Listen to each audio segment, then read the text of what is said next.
Genesis chapter 12, verse 11 says, He, meaning God, said, and He said this to Adam, who told you that you were naked? Who told you you were naked? Have you eaten from the tree that I commanded you to not eat of? And the man said, it's not my fault. The woman, it's her fault. The woman, you made her and you put her here with me. And she's the one, she gave me some fruit from the tree and I ate it. And the Lord said to the woman, well, what are you doing? And the woman said, it's not my fault. It's the serpent. It's the devil. Devil made me do it. It's not my fault. This weekend, I want to talk to you about a huge advantage that you can give to yourself and to your relationships. And this advantage is what I call the full ownership policy. The full ownership policy. The full ownership policy. And the full ownership policy is this: all in, let me pause right there, all in, somebody shout all in. All in. See, you can't have the kind of relationship that you really want to have by being half in. This is what we do a lot of times with relationships. We want the full benefit of the awesome, great relationship without the full benefit of the commitment and the investment into the relationship. Somebody shout all in. All in. Say, I'm all in. I'm all in. I watch this, people with their relationship with God. They want all God has, but they want to live marginal in their commitment to Him, right? Somebody say all in. All in. So the full ownership policy starts with being all in. No victim, no blame, no excuses policy. It's an all in, no victim, no blame, and no excuses policy. This is going to be good today. See, if you want your relationships to be healthy, if you want them to be strong, one of the best things that you can do is what I'm talking about, is to have this full ownership policy for your own self. Like, this is how I'm going to approach my life. This is how I'm going to approach my relationships, is with a full ownership, where I take personal responsibility and ownership for my relationships. The scripture I read to you about Adam and Eve, they were the first finger-pointing couple on the planet. And what's interesting about that is that they were the first couple on the planet. So ever since there was a couple, they came together, a husband and a wife, the finger-pointing has been going on. But getting it right in relationships means that you own your relationship. You don't play the victim, you don't pass the blame, and you don't make excuses. Now, the first thing you might be thinking right now when I'm talking that way is you might be going, oh, how can I do that, Pastor Kevin? How can I be accountable for a relationship when the other person, like you don't know who I'm dealing with, they're so difficult and like super stubborn and really unreasonable and selfish. Pastor, how can you say that I'm responsible to own that relationship with a person like that? And what I want to say back to you is that response is the typical response. That's how we respond to that kind of comment that I'm making to you, or that kind of direction that I'm giving you, is we immediately react with trying to shirk that whole idea of full ownership based on them. It's the woman. It's not my fault. So how about we redefine that for you today? And how about I share with you what I'm really meaning when I talk about full ownership policy? Owning your relationships means this. It's not talking about anybody else. It's saying that you accept responsibility for everything that you do and for everything that you bring into the relationship. Not everything. Not just like, well, they said this or I wouldn't have said that. No. You own everything. You call it a response, you call it a reaction. No, wait. You own how we get there, how we get better, folks. So we own our attitudes. It's my attitude. When I have a bad attitude, it's not your bad attitude, it's my bad attitude. And you can't change my attitude, only I can change. That's my attitude. Your feelings, your emotions, that's yours. It's not somebody else's, it's yours. It's your perspective. It's you choose to see things the way you choose to see it. That's yours. And that's what we're talking about when I talk about taking full responsibility. Your body language. There's some people who are so good at the body language thing, or so bad, whichever way you want to say it. Like they can speak volumes but never say a word. Because they're sending their signals all day long of what they think of you and how frustrated. They don't want to hear no more. Like they are fed up and their body, or like, I'm tired. Body language. Roll the eyes. The big sigh. Give me a break kind of look. Without ever having to say it. I'm talking about owning it. Everybody say, I love you, Pastor. Thank you, I love you too. I'm talking about owning it. I'm still talking about it. I'm talking about owning it.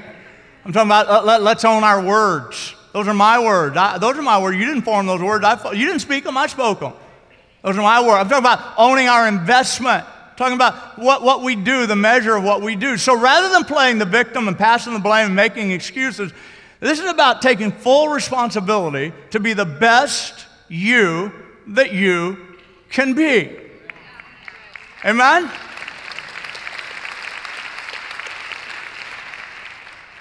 The full ownership policy means that you refuse to play the victim. You won't play the victim.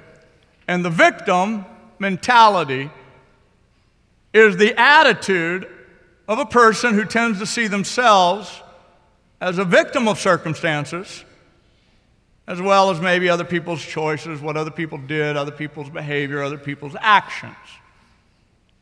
And when it comes to relationships, here's what you got to understand about that whole deal is that the victim mindset always gets in the way of taking responsibility for today because of something that happened yesterday.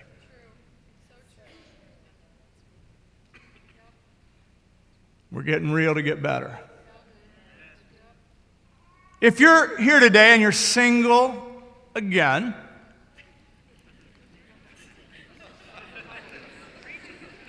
that means the other one didn't work out. And what I want to just say to you is that be careful now, because the human tendency is that you would take that bad relationship or the one that didn't work out and bring it along with you as you head into what you hope for to being a better relationship. But if you keep what happened back there in your mind and your heart and on your lips, you're going to mess up what God has for you over there. You got to get free of any victim thought, dialogue, conversation, or God could bless you with a brand new husband, a brand new wife, And you could be warning them as you go along with, you ain't gonna do to me what he did to me, and I'm gonna tell you right now. And what are you doing? You're setting the table to mess up what God is trying to do for you. See, keeping it real means not playing the victim, because it's a whole different beat. When you decide to not play the victim, basically what you're doing is you're taking a position to say that I am not what has happened to me.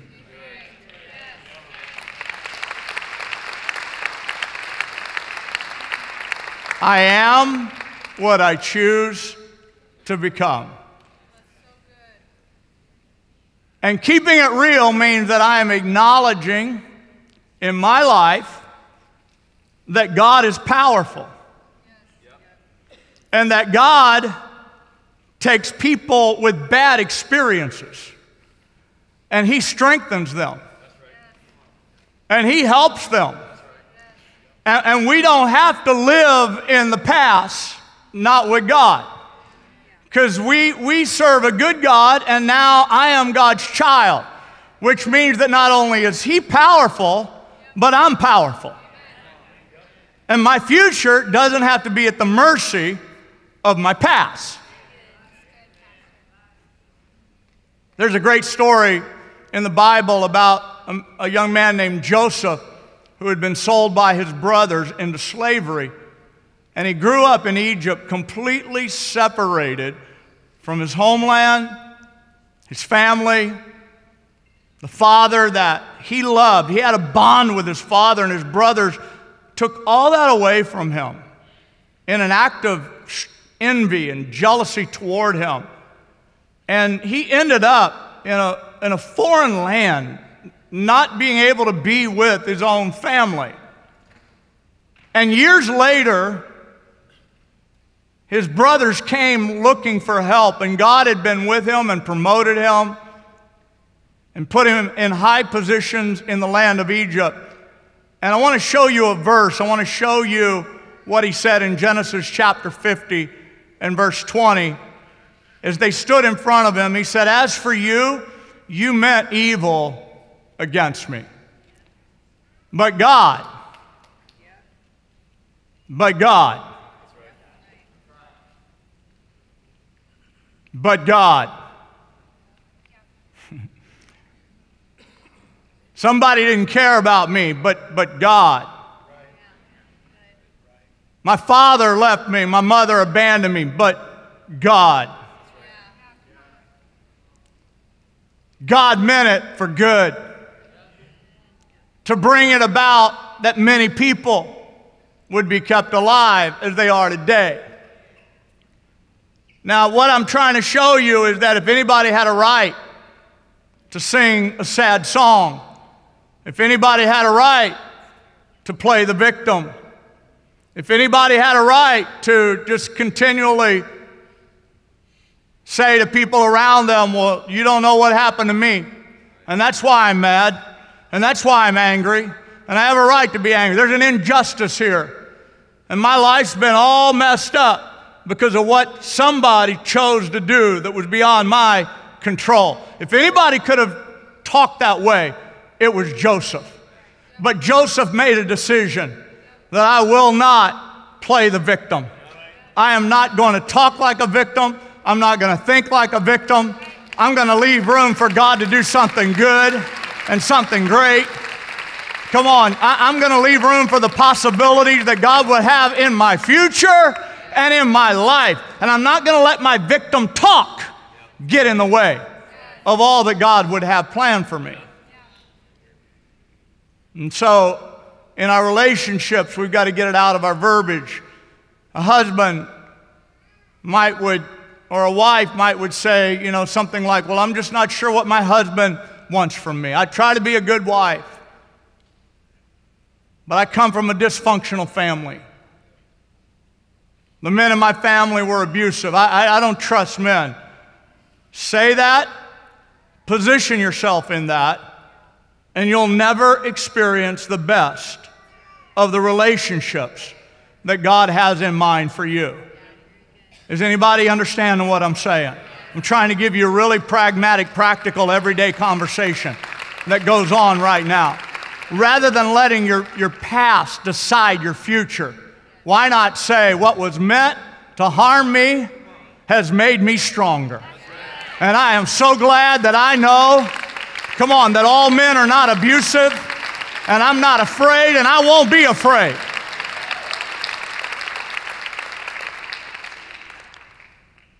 There are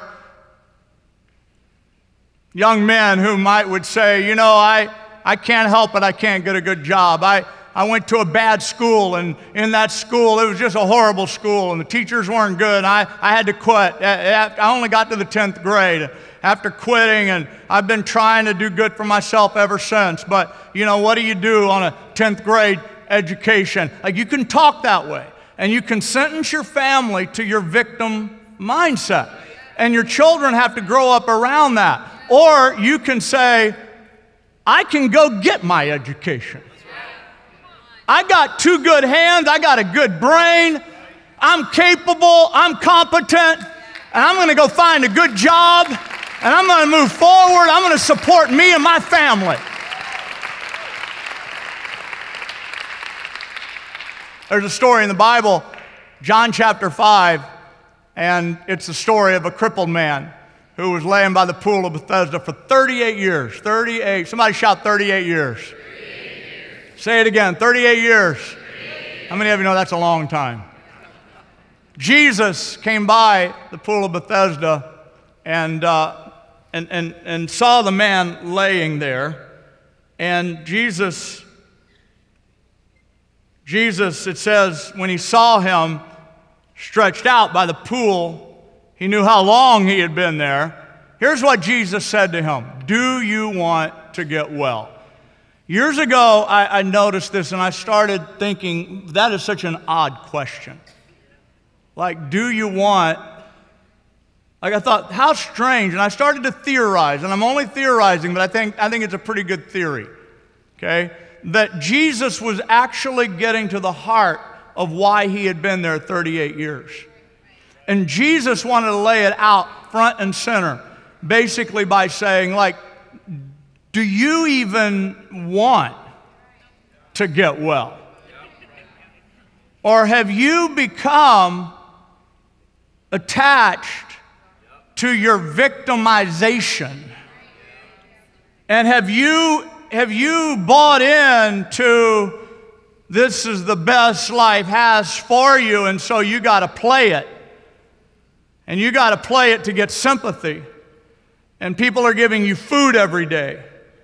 And they're having mercy. I don't know. I'm just theorizing. I think there's a reason Jesus had to say to him, do you want to get well? Because when you're living in a victim mindset, it becomes you become dependent on that. And it becomes your little story.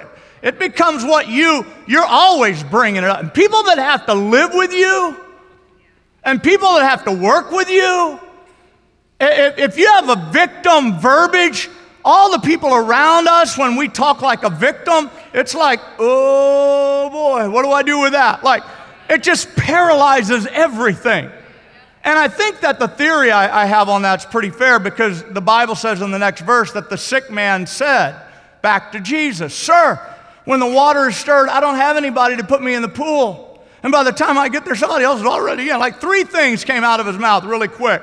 Like the water is only stirred for a short season, meaning that the healing is only available for a brief amount of time, a window of opportunity. And like, I try to get there, but nobody will help me. Nobody helps me, sir. And when I try to get there, somebody's always out in front of me. And I'm theorizing, I'm being honest. This is not a doctrine, but I look at this story and I'm thinking, you know, this guy, why didn't he just say yes?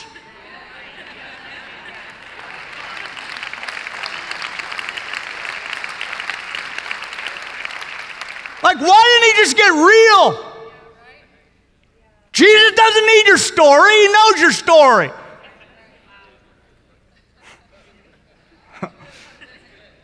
You can tell I've been irritated with that guy for years now. I've been wanting to grab him by the collar and pull him up like, what's wrong with you? Just say yes. The healer is in the house. Like, Jesus has come your way. Stop being the victim.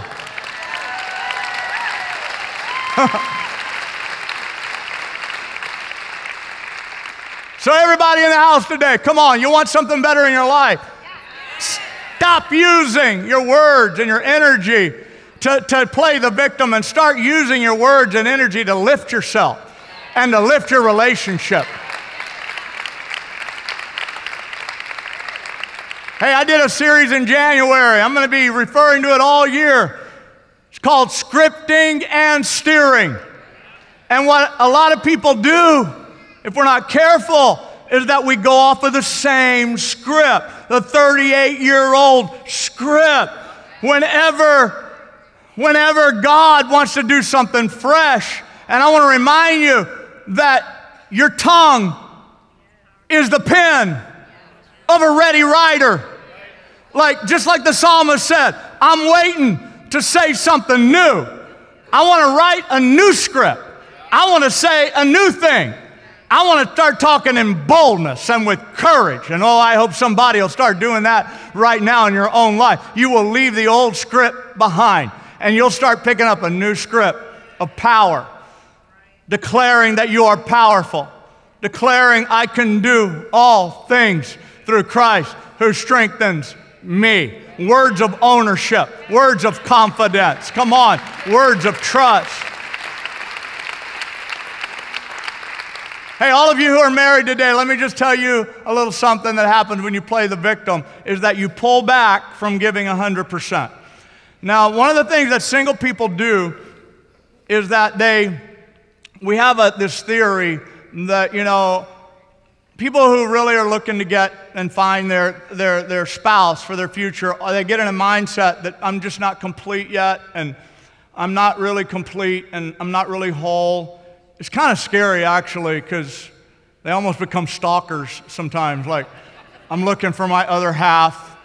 And they do it in the name of spirituality, like I'm looking for my other half and my soulmate, and I know God has somebody, and they're looking, I'm only half a person, but I find my other half. I got to find my other half, and when I do, I'm going to be a whole person. And I want you to understand that's just not the way it works in marriage.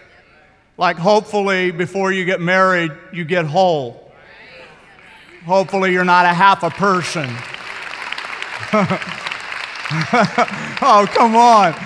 There ain't nobody here that wants to marry half a person. Like a person who's only measuring up half, because, that nobody here. Hopefully, you go in with wholeness. I'm not talking about perfection, but I'm just talking about wholeness. And then when you get in a marriage, for all of you who are married, it's 100-100 partnership.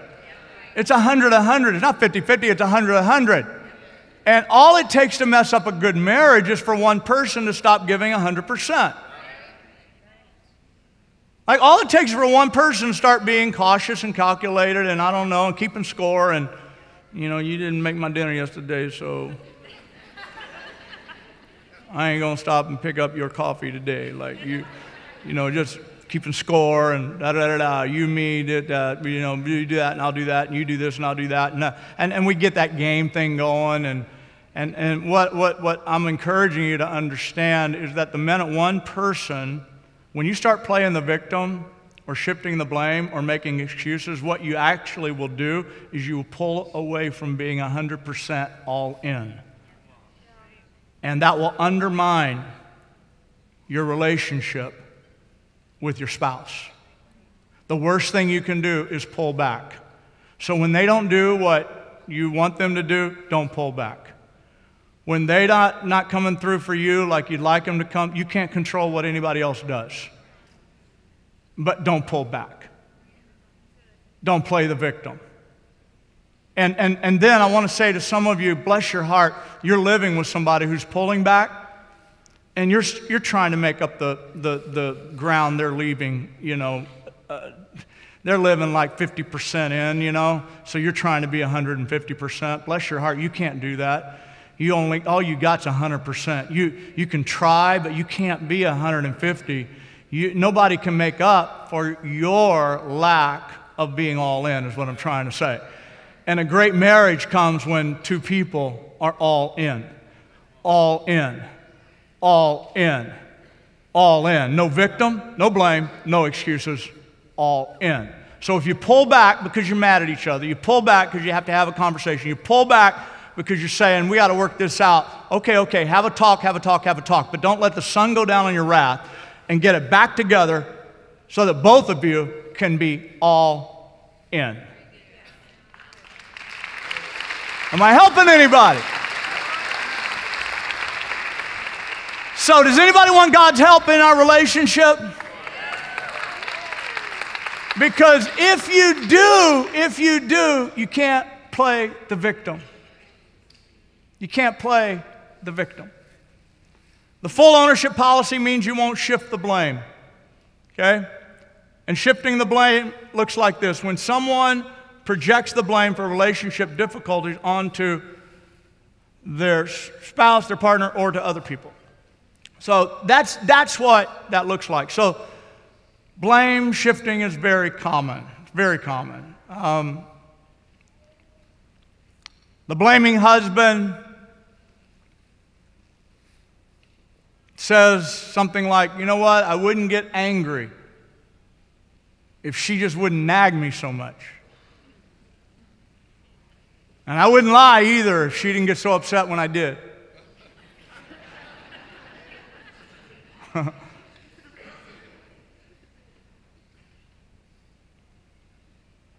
The blaming student says, yeah, I got a low GPA, but it's not my fault. School I went to, teacher, it's teacher's fault. And all you parents who believe that from your children, you're teaching them something that you don't want them to, oh boy, okay. Get back on track here. The blaming mom says that her lack of self-control is the kid's fault. They're driving me crazy. Blame shifting. That's what it sounds like. Blame shifting. Blame shifting. So it takes the responsibility of the blamer and it puts it on other people. But the full ownership policy is no blame. No blame. You know, if you're a teenager, here's a great example. If you're a teenager and you're borrowing your parents' car and the car stalls on the side of the road, you know, if you're a teenager and it's not your car, you can get out of the car. I ain't got no money. I don't know what to do. I'm not a mechanic. And hey, mom, dad, the car's stalled on the side of the road. I can't do nothing. But if you're the parent and you own the car, you can't leave the car sitting there. You got to figure out what to do with the car. It's broken down, but it's your car. It's your car. You may not know how to fix the car. You may not be a good mechanic. And in fact, you may not have the money to repair it, but you know it's your car. And so you got to own it. And you own it to the point where you figure it out. And there's a lot of people today, you need to quit being a teenager in your life. And you need to start taking ownership. Because when you take ownership, the outcome is different. I said when you take ownership, the outcome is different.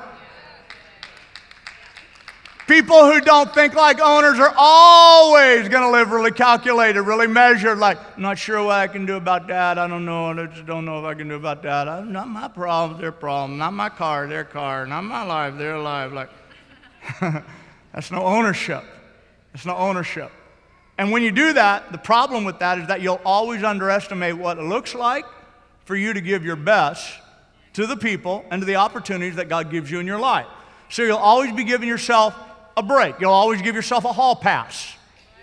But successful people, they own their life.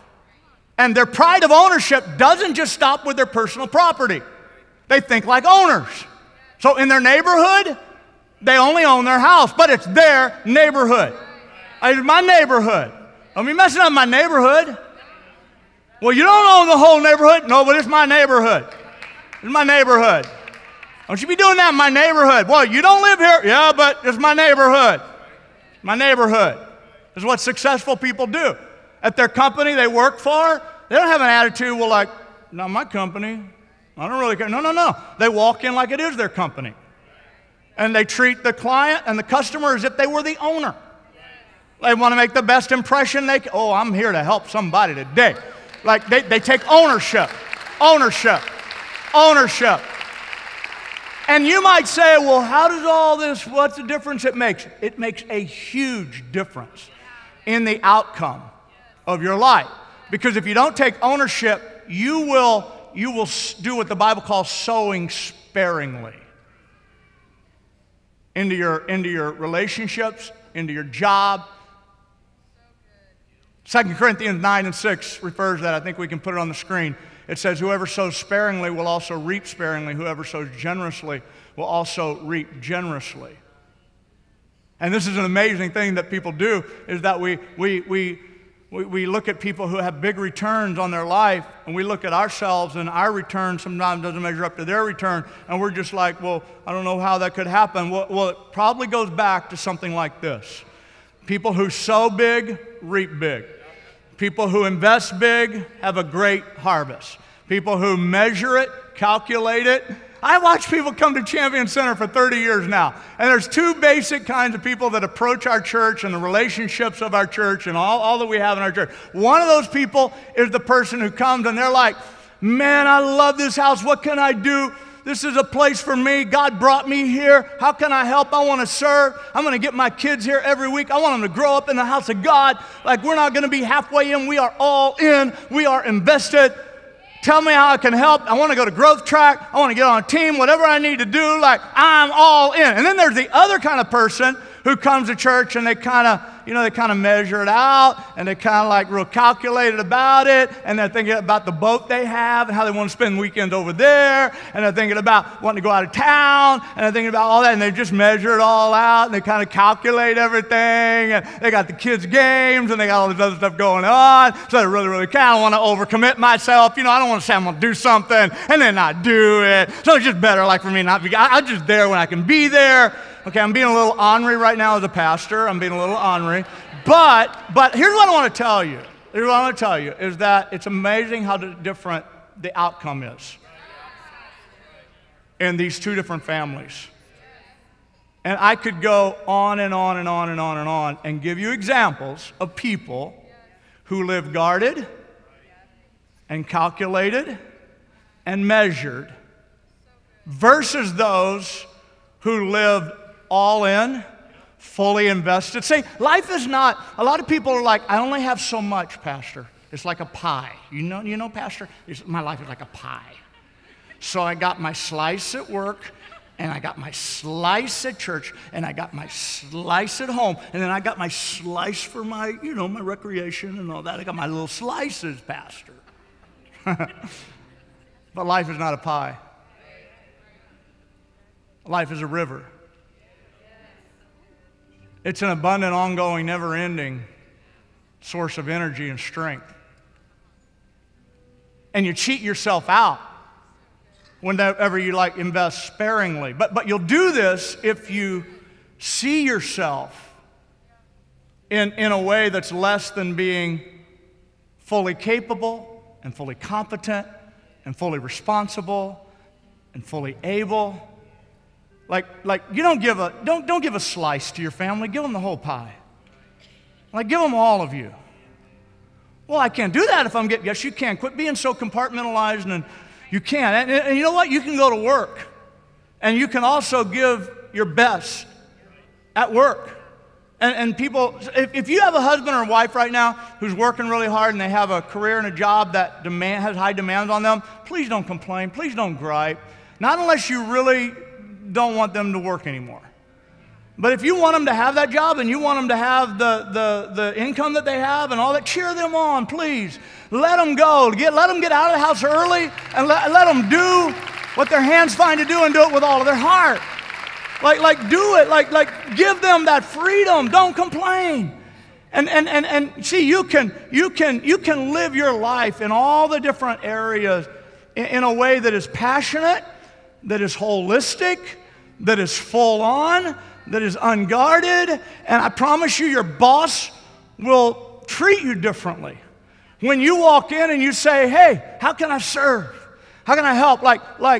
If you become an extra miler, don't be surprised when you get promoted. If you become a person who walks in and you get there in the morning and rather than a body language like, I hope you don't ask me to do nothing. Oh, how am I doing? Oh, you wouldn't believe it, man. The weekend was horrible. You're not going to get very far. You're not. But if you go in high energy, if you go in saying, man, I'm glad to be here. What do we need to do? How can I help? It's amazing what will begin to happen because you're not playing the victim. You're not blaming anybody. You don't have any excuses that you need to make. Like you're just right out there with all. When you come home, if you walk in like, had a hard day, and you do that over and over again, that's kind of your profile, don't be surprised that things start shutting down in your house. But if you make up your mind on the way home, I'm going to turn on the music. I'm going to start thanking God for my life and for my family.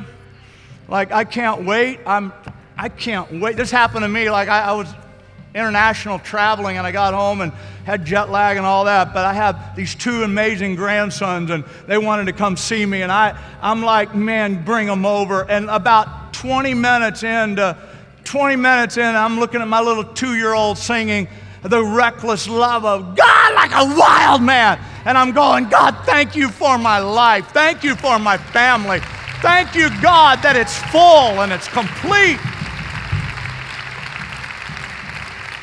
But it all starts with, and I'm not saying you're Superman, Superwoman. I know you need to get some rest. I understand all that. Please don't put this in a silly category. This is in a category where if you'll take heed, if you'll hear me, whatever you do, the Bible says, do it with all of your heart as unto the Lord. Like if you just live life that way, and you don't live measured or calculated or saying, well, you don't know what happened to me, and I just can't do that, Pastor, because, and you don't know where I've been, and you start down that road. Anybody can make excuses, and anybody can pull back and state the reason why they can't be fully invested. But let's not do that. Come on. Life is a gift from God. And what you do with it is your gift back to Him. So let's not make excuses. And let's not blame people. And let's not play the victim. Let's take full ownership. Come on, for every day of our lives.